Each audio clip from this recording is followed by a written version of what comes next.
Hello, sanibonani nibingelela babukele emakhaya igama lami ngimkhenani Kenny KJ Shungu, the place of milk and honey, the promised land in Votsele Mnyama 2. Njengoba nibonile these days kune match lebe ikhona, people are marching, kune march and march, and sibonile ubhuti ngizomchunu ubhuti phakela umthakathi, they are busy going around, they are protesting, marching against illegal foreigners, abantu labangena la South Africa ngalokungekho emthethweni. So sinabhuti lana ngitoba ngimbuto ukuthi luvo lwakhe, what is he saying akukonke lokhu ukubona ukuthi kuyinto le right or kuyinto le wrong.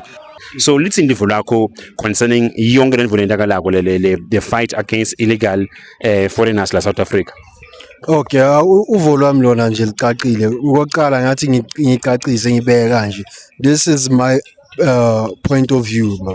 Umbukele ekhaya ngimele understand ukuthi lento engiyikhuluma into mina ngiyicabangayo. Hayi ukuthi ngiyalwa ngili namuntu. Oqala lento ukuthi abantu beze kungasemthethweni bangaphathanga amaphepha, cha yona ayivumilekile, yona ayikho kahle nje. Bayenza kahle bababambe labo babuyele ekhaya kodwa bangashaywa ngoba base bayashawa khona lowo mhlawumbe ukuthi angazi ilanga lakhe mhlawumbe uNkulunkulu sekathi yambiza bese niyamthinta bese kuba wena kusenkingeni. Manje bangashawa bathathwe bamkise ekhaya baye ekhaya bafike lapho bazoyenza amaphepha wabo.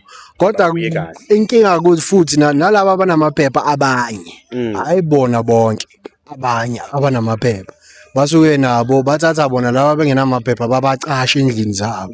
Mawase babafihla endlini zabo thina masiyoshe abantu basebesesha lapho ukuthi banamaphepha yini lo veza iphepha lakhe bese kuba ngathi laba bala kulendlu banamaphepha.